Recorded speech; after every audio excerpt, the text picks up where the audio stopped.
मंजिल उन्हें मिलती है जिनके सपनों में जान होती है। पंख से क्या होता है, हौसलों से उड़ान होती है, हौसलों से उड़ान होती है। नमस्कार दोस्तों, आपके अपने YouTube चैनल पर बहुत बहुत स्वागत और अभिनंदन करते हैं।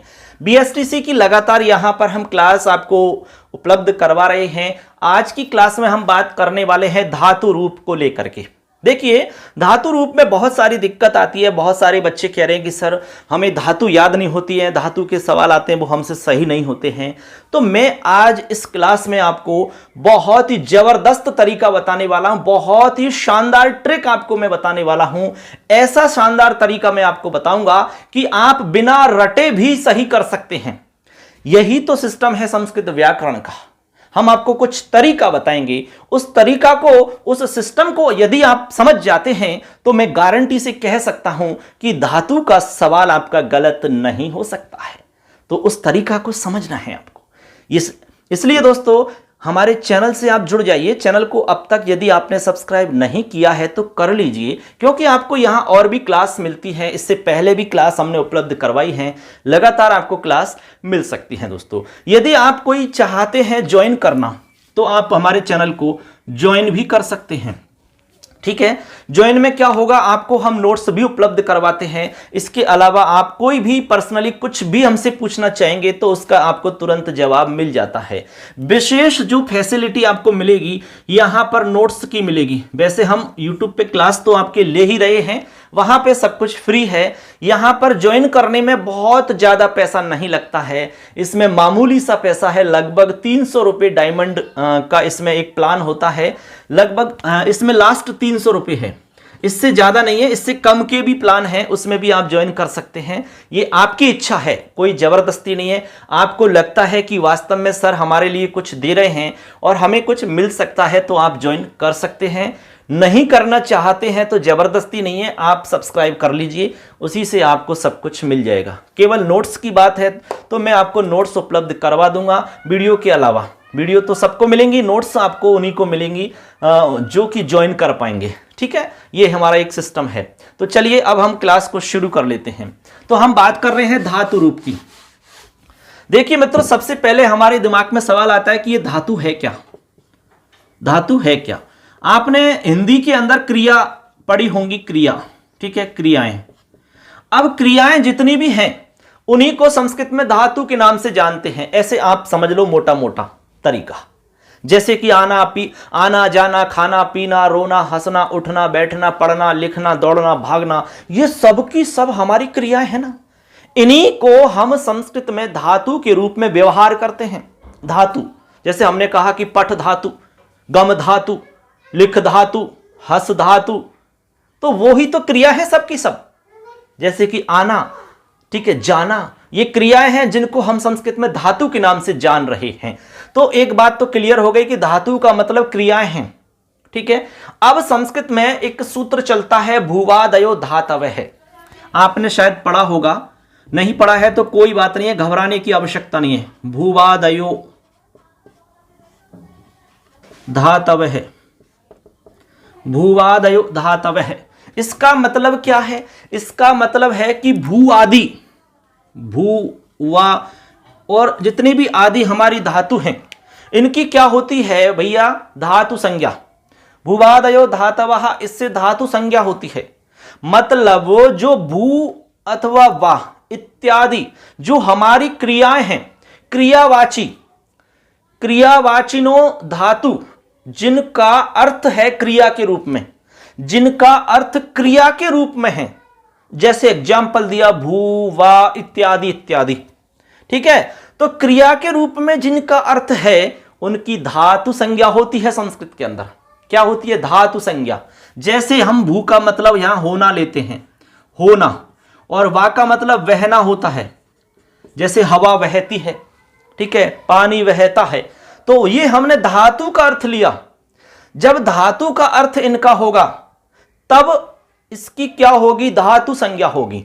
उसको हम धातु कहेंगे। क्या कहेंगे भैया? धातु कहेंगे। यदि इस भू का अर्थ धातु के रूप में नहीं लेंगे, ठीक है, शब्द के रूप में लेते हैं। जैसे भू का मतलब धरती भी होता है भैया, धरती, भू। जैसे भूधर, यानी भूमि को धारण करने वाले भूधर कहलाते हैं। ऐसे तो ये हम धरती अर्थ लिया है, तो ये धातु का रूप, धातु अर्थ नहीं है, ये धातु का अर्थ नहीं लिया हमने, धातु का अर्थ है होना। ठीक है, इस तरीका का अर्थ हम लेते हैं धातु के रूप में, तब तो इसकी धातु संज्ञा हो जाएगी, और नहीं लेते हैं तो धातु संज्ञा नहीं होगी। ऐसे तो ये सूत्र हो गया भूवादयो धातवा, भू वा आदि जो धातु है उनकी धातु संज्ञा हो रही है। कब? जब उनका अर्थ हम धातु के रूप में स्वीकार करते हैं तब। ऐसा एक छोटी सी बात है, ये बहुत ज्यादा दिमाग लगाने की आवश्यकता नहीं है। तो सूत्र हो गया भूवादयो धातव है, इससे हमारी क्या होती है, धातु संज्ञा हो जाती है। ठीक है, ऐसे इसकी बाद में आगे चलते हैं। आगे बात आती है कि भैया हमने समझ लिया कि धातु क्या है, ठीक है, धातु संज्ञा किसकी होती है ये भी समझ लिया। अब हम समझते हैं कि धातु है कितनी भाई। तो संस्कृत व्याकरण के अंदर लगभग 2000 धातुओं का प्रयोग किया गया है भैया, लगभग 2000 धातुओं का प्रयोग किया गया है लगभग। ठीक है, अब देखिए 2000 धातुएं, आप सोच रहे होंगे कि क्या 2000 के अलावा कोई भी धातु नहीं मिलेगी? अवश्य मिलेगी। ये तो वो धातु हैं जो पाणिनि जी ने उपदेश की हैं, उन्होंने बताई हैं। ठीक है, एक तो होती है हमारी धातु औपदेशिक, जिनका पाणिनि जी ने उपदेश किया। एक तो ये हो गई हमारी धातु जिनका पाणिनि जी ने डायरेक्ट उपदेश किया। दूसरी होती है हमारी आतिदेशिक। आतिदेशिक धातु वो होती है जिनको हम प्रत्यय लगा लगा करके बना लेते हैं, और यानी कि हम प्रत्यय जोड़ करके और नई नई धातु बना लेते हैं, वो हमारी आतिदेशिक धातु होती है। तो ये हमारे तरीका हो गए बनाने की। एक तो हमें डायरेक्ट लगभग 2000 के आसपास उन्होंने हमें धातु बताई, उनका हम प्रयोग करेंगे। इसके अलावा कुछ प्रत्यय बताए उन्होंने कि इनको जोड़ जोड़ के आप और भी धातु बना लेना। इस तरह से हम बहुत बड़ा एक शब्द भंडार बना सकते हैं। ऐसे तो आप समझ गए, यहां तक छोटी छोटी जो बातें हैं वो बहुत इंपॉर्टेंट हैं, इनमें से सवाल आपका बन सकता है, आगे भी आपके लिए बहुत काम आने वाली है ये। ठीक है, अब हम आगे बढ़ते हैं मित्रों। चलिए, ये तो बात हो गई धातु क्या है, धातु के प्रकार की बात हो गई, धातु संज्ञा किससे होती है और कैसे होती है वो आप समझ गए। अब बात होती है धातु की कितने प्रकार हैं, यानी धातु के प्रकार की बात होती है भैया। प्रकार, धातु के प्रकार तो आपको यहां पर मोटा मोटा समझना है। धातु के 3 प्रकार आपको समझने हैं बच्चों। कितने प्रकार? 3 प्रकार आपको समझने कि हमारी जो धातु है वो 3 प्रकार की होगी। एक तो होगी आपकी परस्मैपदी, समझ लेना अच्छे से।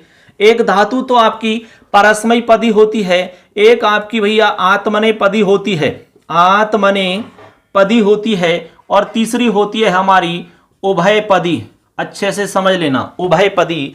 अब आप देखेंगे यहां पर देखिए परस्मैपदी धातु हो जाती है, आत्मनेपदी धातु हो जाती है, उभयपदी धातु हो जाती है।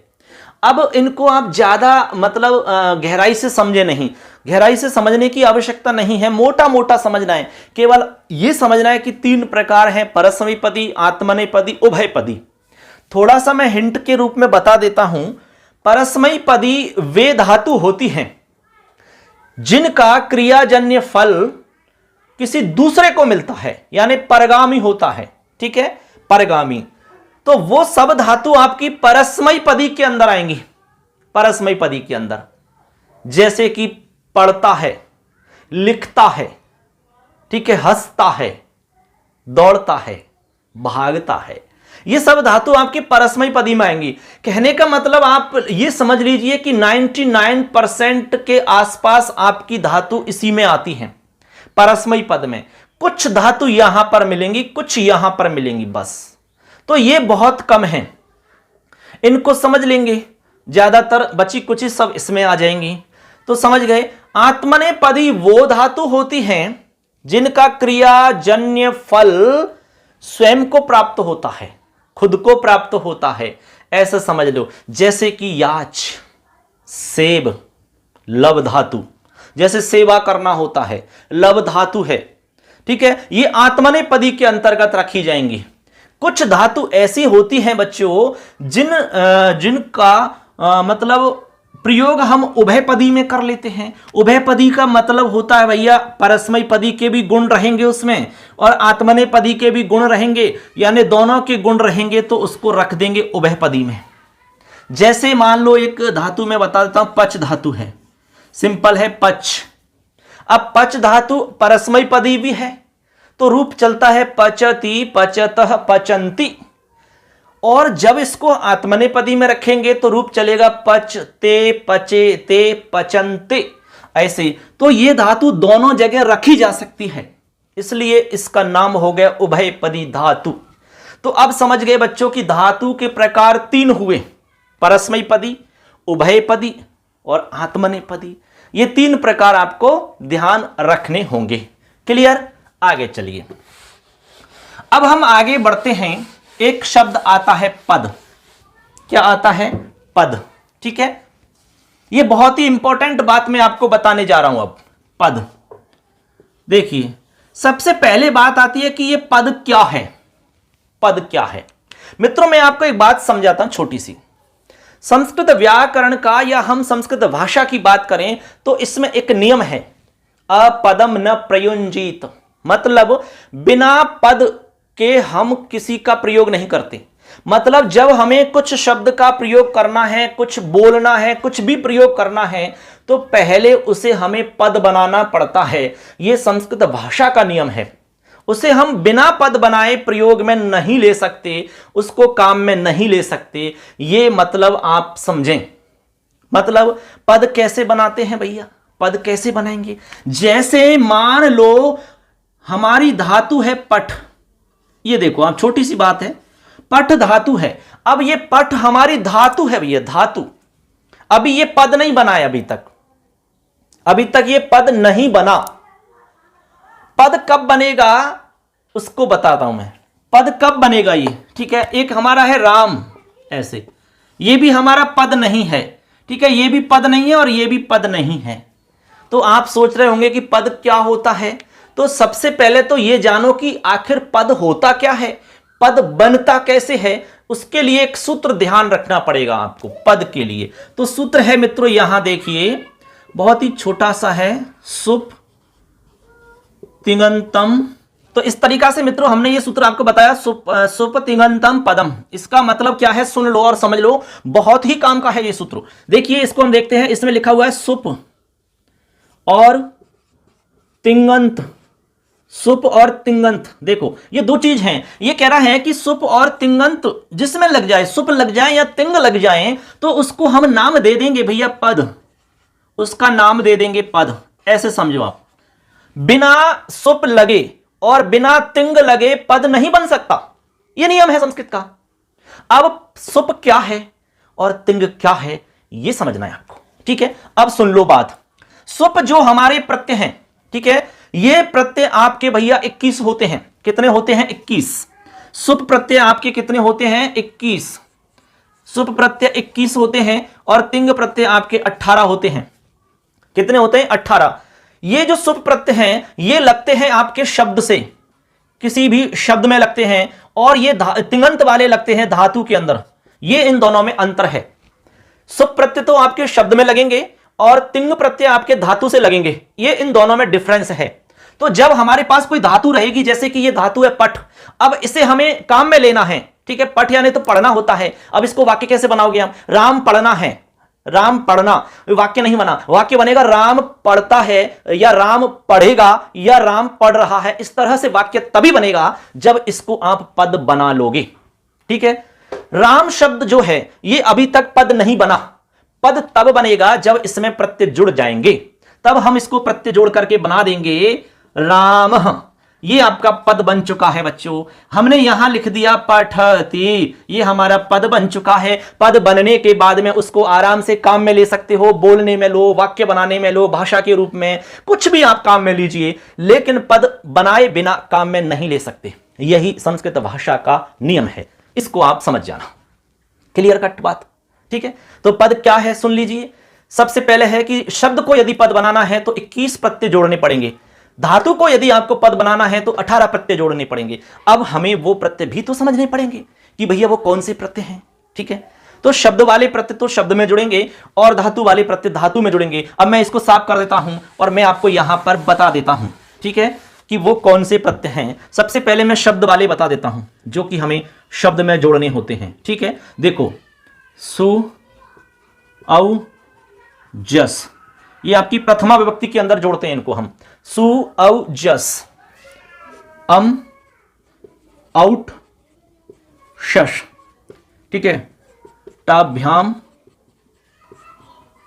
भिस, ङिभ्याम भ्यस, ङशिभ्याम भ्यस, ङश ओस आम, फिर ङी ओस सुप।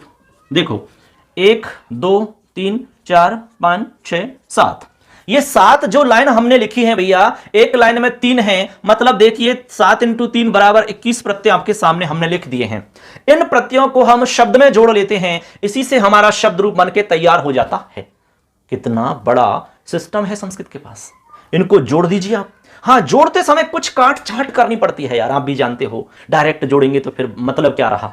जैसे आप बाजार से कोई सब्जी लाते हो तो एक आध सब्जी को छोड़ करके आप सारी सब्जियों को डायरेक्ट तो नहीं बना सकते। जैसे लाए वैसे के वैसे बना लो, संभव नहीं है। आप नारियल लाए बाजार से, जैसा लाए आप पूरा का पूरा साबुत का साबुत उसको तो खा नहीं सकते, ठीक है, कुछ काट छाट करनी पड़ेगी तब आप खाएंगे। ऐसे ही जैसे आप और भी बहुत सारी सब्जियां होती हैं, उनको आपको काट छाट करके ही खाना या बनाना पड़ता है। सेम स्थिति यहां पर है, इनको जब काम में लोगे तो कुछ जगह काट छाट करनी पड़ती है और लगा दो आप, शब्द रूप बन जाएगा आपका। जैसे यहां पर सिस्टम है सु का, तो सु का विसर्ग हो जाता है बस। अब आप राम में लगा दो, राम है बन जाएगा।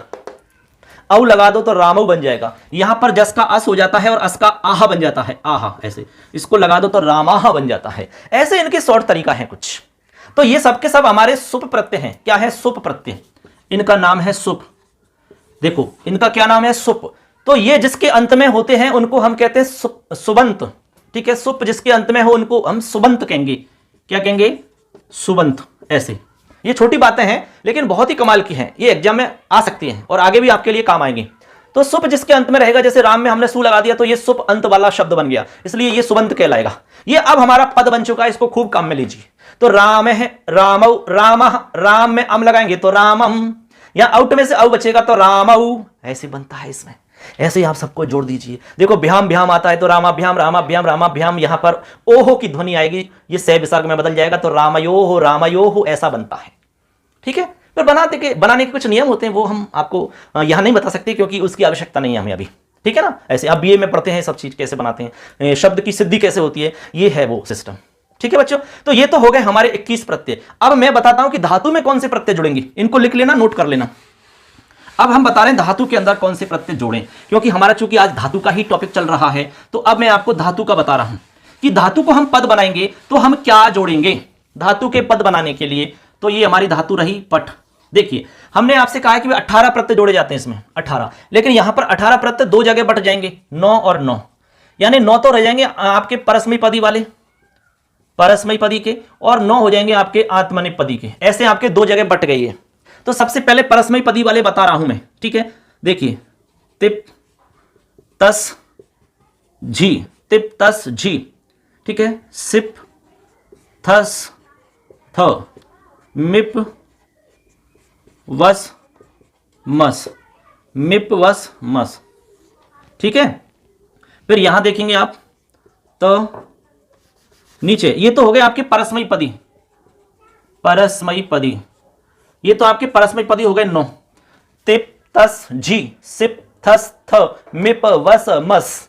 अब मैं नीचे लिख रहा हूं, यहां पर इधर देखिए, यहां आत्मनेपदी लिख रहा हूं मैं, त आताम झ, थास आथाम, थास आथाम ध्वम, इड बहिंग और महिंग। देखिए ये हमारे हो जाते हैं भैया आत्मनेपदी वाले। ते आताम झ, थास आथाम ध्वम, इड वहिंग महिंग, ठीक है। ये कितने हो गए? 9 हो गए। और इधर कितने हो गए? 9 हो गए। ये टोटल हमारे 18 प्रत्यय जो हैं इनको हम धातु में लगाते हैं। जैसे ये तो लगेंगे परस्मयी पदी धातुओं में, जैसे हमारी पट धातु है इसमें लग जाएगा। ये हमारा जैसे कि आपकी सेव धातु है भैया, सेव धातु है तो सेव धातु में ये नहीं लगेंगे कभी भी। सेव धातु के लिए ये है आत्मनेपदी की जितनी भी धातु होंगी उनके लिए हम इनको काम में लेंगे और परस्मैपदी धातुओं के लिए इनको काम में लेंगे। जैसे कि यहां पर तिप है तो तिप में से केवल ती बचेगा, तो यहां पर आप केवल ती जोड़ देंगे, ठीक है, और बीच में ए आ जाता है। ये नियम होता है हमारा ऐसी धातुओं का।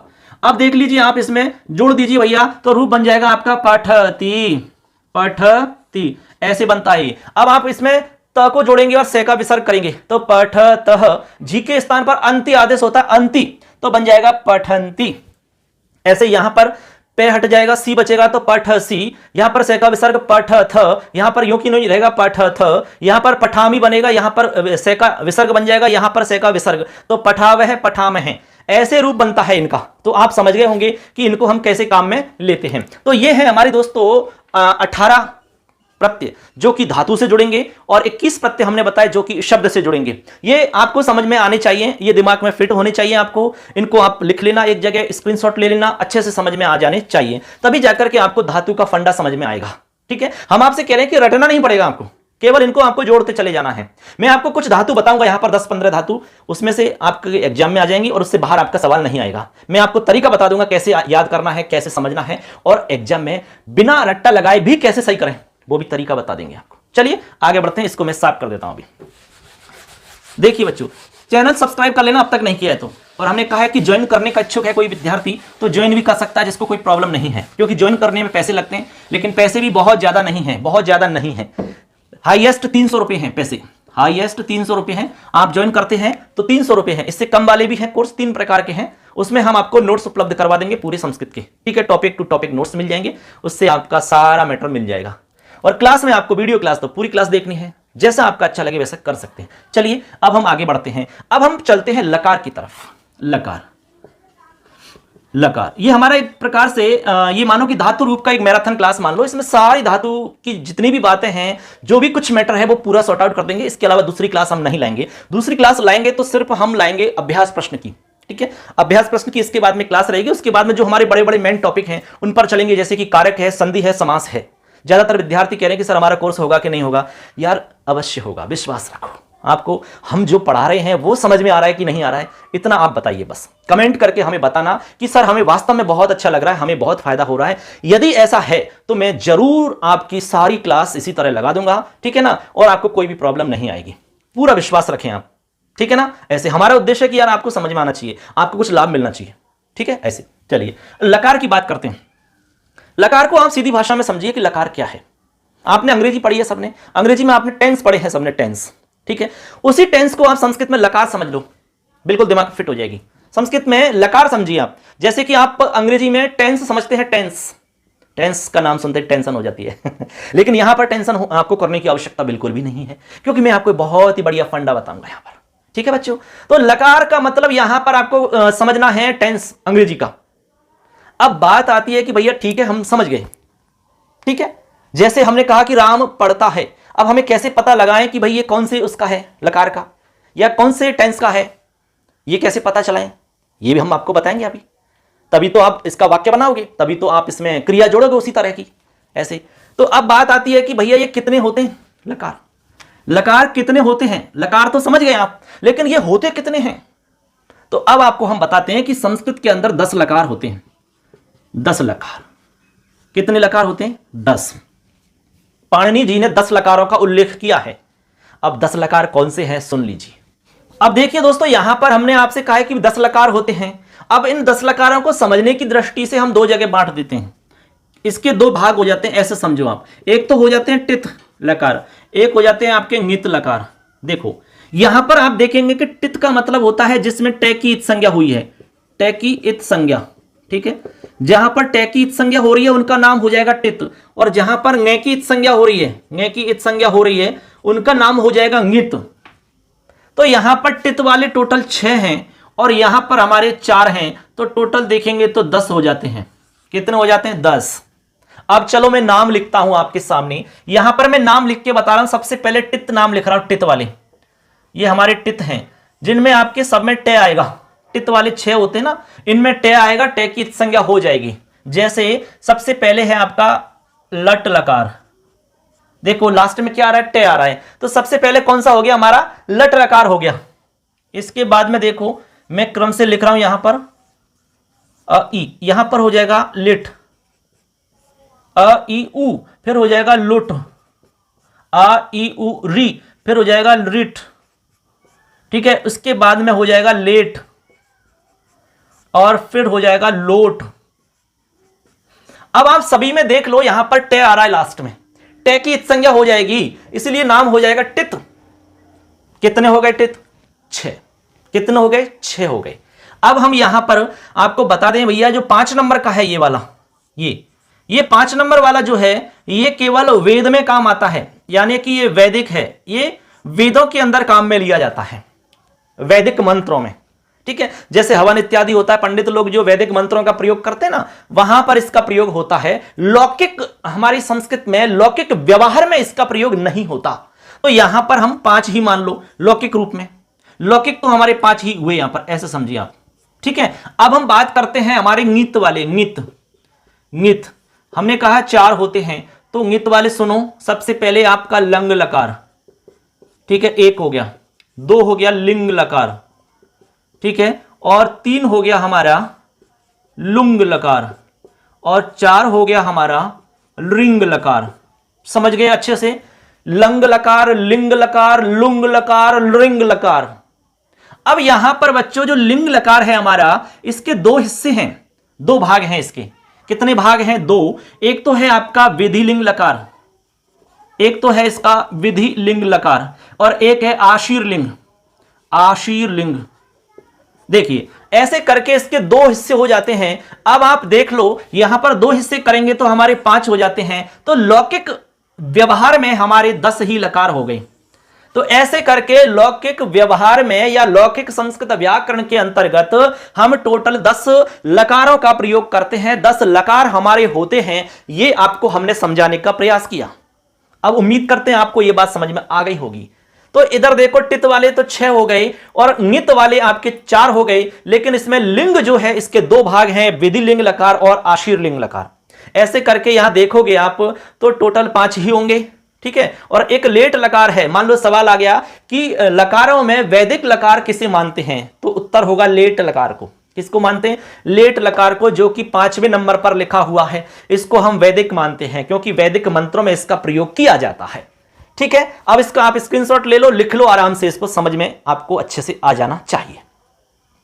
इसमें क्लियर हो गया कि लकार कितने हैं, ठीक है। लेकिन दोस्तों ये सारे के सारे आपको नहीं पढ़ने। बहुत सारे तो टेंशन में आगे होंगे कि 10-10 लकार याद करेंगे, मर गए भैया, अरे कैसे याद होंगे। घबराने की आवश्यकता नहीं है, चिंता नहीं करना है, चिंतन करना है आपको। यदि आप टेंशन करोगे, घबराओगे, चिंता करोगे तो फिर कुछ कर नहीं पाओगे। इसलिए दोस्तों मेहनत करिए, आपको अपने आप पर विश्वास करना है, अपनी मेहनत पर विश्वास करना है। कहते हैं कि हर मुश्किल कल का हल होगा, आज नहीं तो कल होगा, और विश्वास हो अपने श्रम पर तो मरुस्थल के अंदर भी जल होगा, मरुस्थल में भी जल होगा। यह बात है, यदि विश्वास है ना अपने आप पर तो मरुस्थल में भी जल मिल सकता है। यदि स्वयं पर विश्वास है तो आप कुछ भी कर सकते हो, कुछ भी कर सकते हो, असंभव कुछ भी नहीं है दुनिया में। कहते हैं कि कोशिशें इंसान को नाकाम कर सकती नहीं, मंजिलें ना भी मिले तो फासले घट जाते हैं, मंजिलें ना भी मिले तो फासले घट जाते हैं। लगातार कोशिश करते रहना चाहिए। कहते हैं कि कोशिश करने वालों की कभी हार नहीं होती, लहरों से डरने वालों की नौका पार नहीं होती, नौका पार नहीं होती। और सबसे हमारी जो प्रिय लाइन है, सबसे मोस्ट लाइन है, जो हमें सबसे अच्छी लगती है, वो हम कहना चाहेंगे कि कर दिखाओ कुछ ऐसा कि दुनिया करना चाहे आपके जैसा, दुनिया करना चाहे आपके जैसा। ये जुनून और उत्साह आपके अंदर होना चाहिए यार। कुछ ऐसा कर दिखाइए जिससे दुनिया आपकी तरह करना चाहे। नहीं तो दुनिया में सब लोग आते हैं और चले जाते हैं, ये तो सिस्टम है। आप कुछ ऐसा करिए कि जाने के बाद भी लोग कुछ याद करें आपको। ठीक है मित्रों, चलिए ये तो कुछ गहराई वाली बात हो गई। अब हम टॉपिक पर आते हैं। लकार की बात हो गई। 10 लकार आपको याद नहीं करने हैं, मैं केवल 5 लकार बताऊंगा जो आपको याद करने हैं। केवल 5 ही लकार आपको याद करने होंगे। अब 5 लकार कौन से हैं मैं उनको लिख देता हूं, यहां लिख देता हूं मैं, ठीक है। 5 लकार जो आपको याद करने हैं वो यहां लिख देता हूं मैं, ठीक। सबसे पहले है भैया लट लकार, ठीक है, सुन लो अच्छे से। लट लकार, इसका मतलब होता है वर्तमान काल। जैसे मान लो कोई वाक्य वर्तमान काल का है तो लट लकार का हम प्रयोग करेंगे।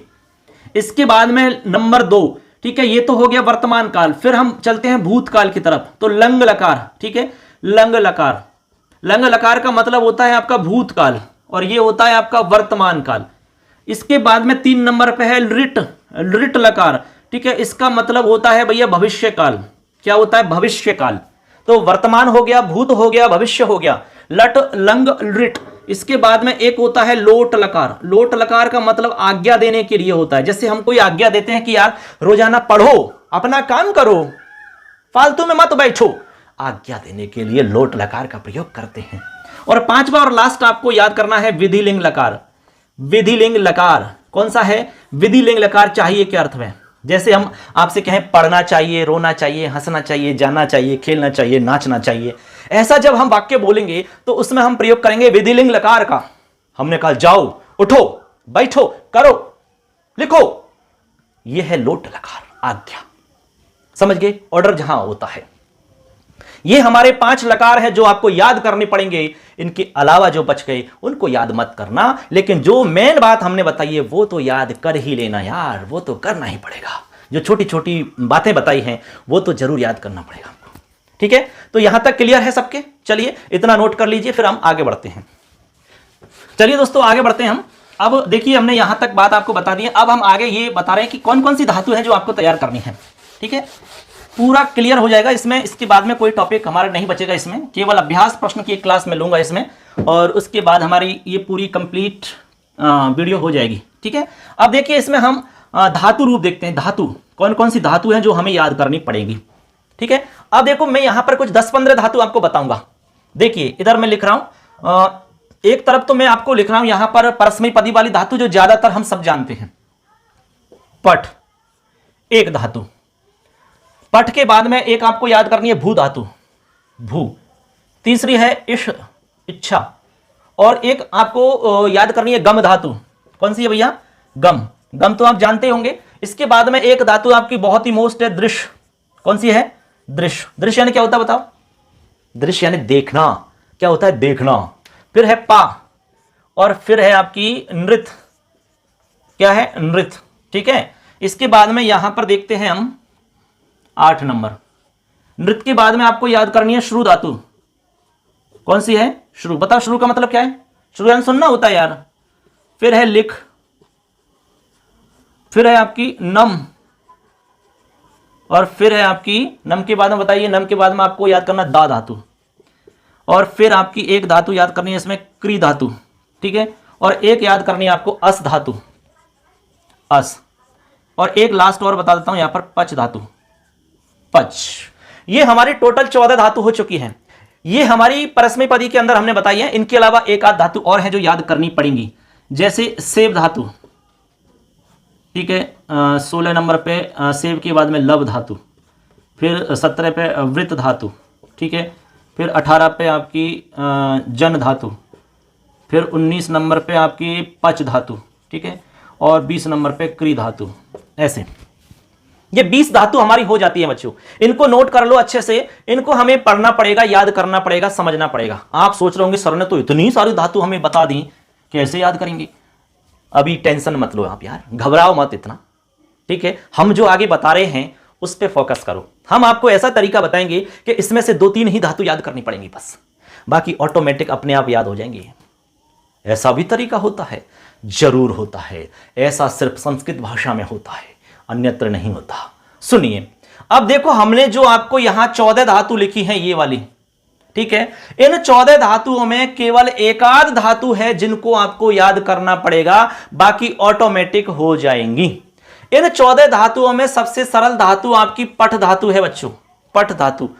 मैं तो ये कहूंगा कि दुनिया की सबसे सरल धातु यदि कोई है तो वो है पट, और शब्द रूपों में सबसे सरल है तो वो है राम। सबसे सरल, इससे सरल कोई मिलेगा नहीं आपको। तो यहां पर सबसे सरल है हमारी पट धातु। अब पट धातु आपको 5 लकारों में याद करनी पड़ेगी, 5 लकारों में। ठीक है, पट धातु की तरह आपकी अधिकतर धातु बन जाएंगे, एक आध को छोड़ करके। अब देखिए बच्चों, यहां पर हम सबसे पहले आपको पट धातु बता रहे हैं कि पट धातु आप एक बार याद कर लीजिए अच्छे से, फिर आप ये मान के चलिए अधिकतर धातु याद हो जाएंगी आपकी। कैसे? देखिए पट धातु का आपको सिस्टम बता रहे हैं। जैसे पट धातु होती है हमारी लट लकार में, पठती, पठता, पठंती। पठसी पठथः पठथ, पठामी पठावह पठामह, पट धातु लट लकार हो गया। ऐसे आप यदि लोट लकार के बाद में आप बोलोगे भूतकाल में लंग लकार, अपठत अपठत, अपठत अपठताम अपठन अपठ अपठतम अपठत अपठम अपठाव अपठाम, ठीक है। इसके बाद में आप बोलो फिर यहां पर भविष्य काल, तो भविष्य काल में पठिष्यति बनेगा, पठिष्यति जो कि सबसे सरल है, पठिष्यति पठिष्यता पठिष्यन्ति पठिष्यसि पठिष्यथ पठिष्यत, पठिष्यामि पठिष्यावे पठिष्यामे, ठीक है। इसके बाद में पठतु पठताम पठन्तु लोट लकार हो गया, पठ पठतम पठत पठानी पठा पठाम। इसके बाद में पठेत पठेताम पठेयुः पठे पठेतम पठेत पठेयम पठेव पठेम, ये विधिलिंग लकार हो गया। ऐसे करके आप याद कर लो एक बार 5 लकार, ठीक है। किताब होगी आपके पास, पासबुक होगी आपके पास, उसमें आप नोट कर लीजिए इन धातुओं को, और मैं जैसे बता रहा हूं वैसे याद कर लेना। पठ धातु आपको एकदम कंठस्थ याद करनी है, लिख करके भी याद करनी है, बोल करके भी याद करनी है। ऐसे याद होनी चाहिए कि आपको कभी भी पूछ लो, बिल्कुल कंफ्यूजन नहीं हो। आपको नींदों में भी कोई पूछे तो फटाक बोल दो यार, लोट लकार बोलो, पठतु पठताम पठन्तु ऐसे याद होनी चाहिए आपको, ठीक है। पठतु पठताम पठन्तु, भविष्य काल बोलो, पठिष्यति पठिष्यता पठिष्यन्ति, ऐसे ये होता है बिल्कुल कंठस्थ याद करना। उसके बाद में आपका काम आसान हो जाएगा बच्चों, ठीक है। अब देखो पठती हो गया, पठत हो गया, पठिष्यति पठतु पठित। अब पठ धातु याद करनी है सिर्फ एक। अब सुनो हमारा फंडा, पठ धातु याद करने के बाद में आपकी कितनी धातु हैं जो अपने आप याद हो जाएंगी। सुनो, भू धातु ऑटोमेटिक याद हो जाएगी, रटने की आवश्यकता नहीं है। भू का बनेगा भवती भवता भवंती, हो गया। केवल एक बता रहा हूं मैं, भू का क्या बनेगा, भवती, देखो बन गया। अब आप खुद बना लो आराम से, भवती भवता भवंती भवस भवसी भवथा भवत भवामी भवावे भवामे। यहां बना लो ए भवत ए भवताम ए भवन, यहां बना लो भविष्यति भविष्यता भविष्यन्ति भवतु भवताम भवन्तु भवेत भवेताम भवेयु। बताओ कहां प्रॉब्लम है आपको। ये है ना फंडा, एक याद करने पर कितने सारे आपको फोकट में याद हो रहे हैं। चलो आगे, इश धातु, इश का मतलब इच्छा करने से है, तो इसका बनेगा इच्छ, इच्छ, एक समझ लो बस, इच्छति इच्छति। अब आप खुद ही बना लो अब तो यार, इच्छति इच्छता इच्छन्ति इच्छसि इच्छथ इच्छत इच्छामि इच्छाव इच्छामे, इच्छ ऐच्छत। यहां पे थोड़ा सा अलग है, ऐच्छत बनता है यहां पर, ऐच्छत ऐसे, ऐच्छत ऐच्छताम ऐच्छन ऐच्छ ऐच्छतम ऐच्छत ऐच्छम ऐच्छव ऐच्छम। तो यहां पे आपको थोड़ा सा ध्यान देना है बस भूतकाल में, उसके बाद में तो कोई समस्या नहीं आएगी। इसके बाद में आगे चलो, गम धातु है, गम धातु। गम धातु तो बहुत ही आसान है। गम धातु का जब रूप चलाओगे तो गच्छ में बदलता है, गच्छ, गच्छति गच्छतः गच्छन्ति गच्छसि गच्छथ गच्छ गच्छामि गच्छाव गच्छामा, ऐसे याद करना है आपको। तो ये भी याद आपको रटना नहीं पड़ेगा। दृश्य, दृश्य देखना, तो इसका रूप चलता है पश्य, दृश्य आपका बदलता है पश्य में, तो पश्यति पश्यतः पश्यन्ति पश्यसि पश्यथ पश्यत पश्यामि पश्याव पश्यामः। हो गया कि नहीं हो गया बताओ। पा, पा यानी पीना होता है, पीना मतलब जल पीना, दूध पीना, ये वाला समझ गया कि नहीं। ऐसे तो इसका रूप बनता है पा का पिब, पिब, पा का पिब हो जाता है पिब, तो बनता है पिबती, पिबती पिबता पिबंती पिबसी पिबथ पिबत पिबामी पिबाव पिबामः, ऐसे रूप बनेगा। नृत्य, नृत्य का बनेगा नृत्यति नृत्यतः नृत्यन्ति नृत्यति। देखो कितना आसान है, नृत्यति नृत्यतः नृत्यन्ति, ठीक है। यहां पर बनता है श्रु का शृणोति, देखो ऐसे शृणोति, ये थोड़ा सा अलग है। शृणोति शृणोतः शृण्वन्ति शृणोषि शृणोथः शृणुत शृणोमि शृणुवः शृणुमः, ये थोड़ा सा अलग है, इसको थोड़ा सा फोकस कर लेना, इसको याद कर लेना, ठीक है। लिख धातु सेम टू सेम है पठ की तरह, लिखति लिखता लिखन्ति लिखसि लिखथ लिख लिखामि लिखाव लिखामः। नम धातु सेम टू सेम है, नमति नमता नमन्ति। दा धातु थोड़ा सा अलग है, याद कर लेना, दा ददाति दत्ता ददति, ऐसे चलता है इसका, ददाति, ये अलग है सबसे, ददाति दत्तः ददति, ऐसे रूप बनता है इसका, ठीक है। क्री, क्री भी याद करना है, क्री का बनता है करोति, कुरुतः, ठीक है, करोति, कुरुतः, कुर्वन्ति, करोषि, कुरुतः, कुरुत, करोमि, कुर्वः, कुर्मः। अस धातु एकदम अलग है। अस धातु का रूप बनता है अस्ति, स्था, सन्ति, अस्ति, अस्ति, स्तः, सन्ति, असि, स्तः, स्त, अस्मि, स्वः, स्मः। ऐसे पच धातु का सेम टू सेम है, पचति, पचतः, पचन्ति, पचसि, पचतः, पचत, पचामि, पचावे, पचामे। ये आपकी आत्मनेपद में भी आएगी। अब आप देख लो हमने कितनी धातु बताई, 14 धातु बताई बच्चों, अच्छे से समझे इस बात को। 14 धातु में से सिर्फ हमने आपको देखिए कितनी बताई है, 1 2 3 4 5, केवल 5 धातु आपको याद करनी पड़ेंगी। 5 के अलावा बची 9 धातु जो अपने आप याद हो रही हैं। इससे ज्यादा और क्या आपको बताएं यार, बताइए। केवल 14 में से आपको 5 ही याद करनी है, 5, सिर्फ और सिर्फ 5, ठीक है ना। उसके बाद में बाकी अपने आप याद हो जाएंगी। मैंने बता दिया सेम टू सेम रूप चलेगा। क्लियर है? आगे चलिए। अब आगे आपको यहां पर सेव धातु का रूप याद करना है, क्योंकि ये आत्मनेपद का रूप है, ये अलग चलेगा। ये चलेगा सेवते, सेवेते, सेवन्ते, सेवसे, सेवेते, सेवध्वे, सेवे, सेवावहे, सेवामहे। ऐसे ही चलेगा लवते, लभेते, लभन्ते, लवसे, लवेथे, लवध्वे, लभे, लवावहे, लवामहे। इसका वर्तते, वर्तेते, वर्तन्ते, वर्तसे, वर्तेते, वर्तध्वे, वर्ते, वर्तावहे, वर्तामहे। जन का चलेगा जायते, जायेते, जायन्ते, जायसे, जायेथे, जायध्वे, जाये, जायावहे, जायामहे। पचते, पचेते, पचन्ते, पचसे, पचेथे, पचध्वे, पचे, पचावहे, पचामहे। इसके बाद में लास्ट हमारी 20 नंबर है, तो इसका रूप चलेगा कुरुते, कुर्वाते, कुर्वते, कुरुषे, कुर्वाते, कुरुध्वे, कुर्वे, कुर्वहे, कुर्महे। ऐसे आपके रूप चलेंगे इसमें। तो एक तो आपकी सेव धातु कर लेना और एक क्री धातु कर लेना, बस। इसके बाद में सारी धातु ऑटोमेटिक याद हो जाएंगी, ये हम गारंटी देते हैं। तो अब देखो यहां तो हमने 5 बताई, 1 2 3 4 5 और 2 इधर, टोटल 7 धातु बताई हैं। 7 धातु याद करनी है, 7 बन जाएगी अपनी बात, 7 बन जाएगी बात। केवल और केवल 7 धातु याद करनी पड़ेंगी, फिर आपका धातु का कोई सवाल गलत नहीं होगा, ये हम गारंटी देते हैं आपको।